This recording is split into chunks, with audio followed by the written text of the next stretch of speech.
दोस्तों, ना तो मैं बीजेपी का विरोधी हूँ और ना ही योगी जी का और मोदी जी का। बस मैं एक आम आदमी हूँ और मेरे आम आदमी जैसे एक सवाल है। मेरी 12th तक की पढ़ाई आरएसएस के स्कूल से हुई है। मैंने 2 बार मोदी जी को और 1 बार योगी जी को वोट दिया है।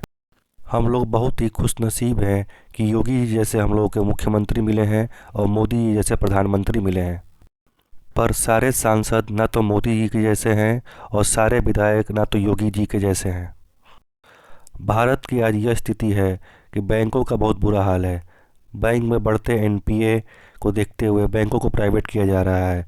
रेलवे को भी प्राइवेट करने की बात चल रही है और 1 जनवरी 2004 के बाद से सरकारी नौकरी प्राप्त किए हैं उनका पेंशन बंद है। तो दोस्तों, क्या आपको विधायक और सांसद की वेतन और पेंशन के बारे में पता है? आइए देखते हैं कि दोस्तों, ये भारत के पूरे स्टेट का लिस्ट है कि विधायकों की क्या वेतन है और क्या पेंशन है। दोस्तों, अपना उत्तर प्रदेश तीसरे नंबर पर है, जो विधायक की सैलरी 1,87,000 रुपये की होती है। और ये तो सबको पता है कि विधायक सिर्फ सैलरी पर नहीं जीता है। अब आइए देखते हैं विवरण में कि किस प्रकार से इनका वेतन बनता है। तो वेतन, ये जो सैलरी लिस्ट है वो बिहार का है। तो बिहार अपने उत्तर प्रदेश से काफ़ी नीचे है। तो हम समझ सकते हैं कि हमारा उत्तर प्रदेश के जो विधायक हैं उनका सैलरी स्ट्रक्चर इनसे तो अच्छा ही होगा। प्लस किसी विधायक और सांसद को अपने सैलरी के ऊपर इनकम टैक्स नहीं देना होता है। हमारे जो देश के फौजी हैं वो इनकम टैक्स भरते हैं, लेकिन ये महानुभाव लोग इनकम टैक्स नहीं भरते हैं।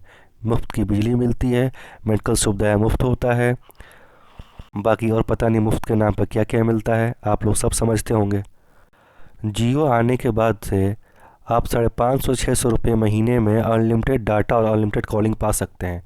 लेकिन तब भी टेलीफोन एक्सपेंसेस के नाम पर इन महानुभावों को 1 लाख रुपया दिया जाता है 3 फ़ोन के लिए साल का। अब सोचने वाली बात है कि जहां 500 से 700 रुपये महीने खर्च करने पर अनलिमिटेड कॉलिंग और अनलिमिटेड डाटा मिल जा रहा है, वहां टेलीफोन एक्सपेंसेस के नाम पर 1 लाख रुपये सालाना देने की क्या ज़रूरत है? जबकि ये तो बिहार का डाटा है। और जहाँ तक मेरा मानना है कि यूपी में तो इससे अधिक ही मिल रहा होगा। लाख, 1.5 लाख, 2 लाख से नीचे तो कहीं मिल ही नहीं रहा होगा। मेरा यही सवाल है कि सरकारी खजाने पर बोझ तो बढ़ रहा है, सब कुछ प्राइवेट किया जा रहा है, तो थोड़ा सा इस बारे में भी सोचा जाए कि जो हमारे नेता, विधायक और सांसद हैं, इनकी सैलरी भी प्राइवेट कर दी जाए। एक बार जीतने के बाद से इनको वेतन मिलता है, भत्ता मिलता है, उसके बाद से पेंशन मिलता है, तो ये कहाँ का अन्याय है?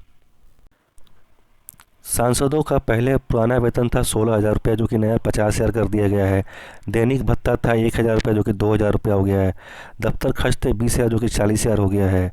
चुनाव क्षेत्र का भत्ता 20,000 था, जो कि 40,000 रुपया हो गया है।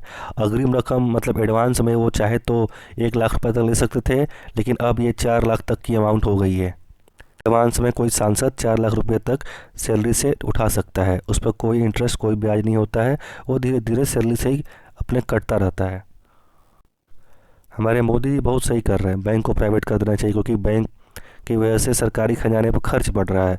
रेलवे भी बहुत भारी मात्रा में लॉस में जा रही थी, तो उसको भी प्राइवेट करने की बात चल रही है। ठीक है, 2004 के बाद से जो सरकारी नौकरी जो ज्वाइन कर रहे हैं उनका पेंशन बंद कर दिया गया। समझ में आ रहा है, चलो भैया इतनी बड़ी आबादी है, ये खर्चा हो रहा है, लेकिन खर्च तो हो रहा है, लेकिन थोड़ा सोचने वाली बात है कि विधायक कितने हैं पूरे स्टेट में, और सांसद कितने हैं, और कुछ कितने तो रिटायर्ड हो चुके होंगे जो पेंशन पर भी जी रहे होंगे। तो ये भी तो एक सरकारी खजाना में खर्च की तरफ बढ़ रहा है। तो मेरी बात सोचिएगा। वीडियो अच्छा लगे तो दोस्तों लाइक करिए, सब्सक्राइब करिए और वीडियो को थोड़ा सा शेयर करिए, ताकि ये वीडियो आम लोगों तक पहुंच सके।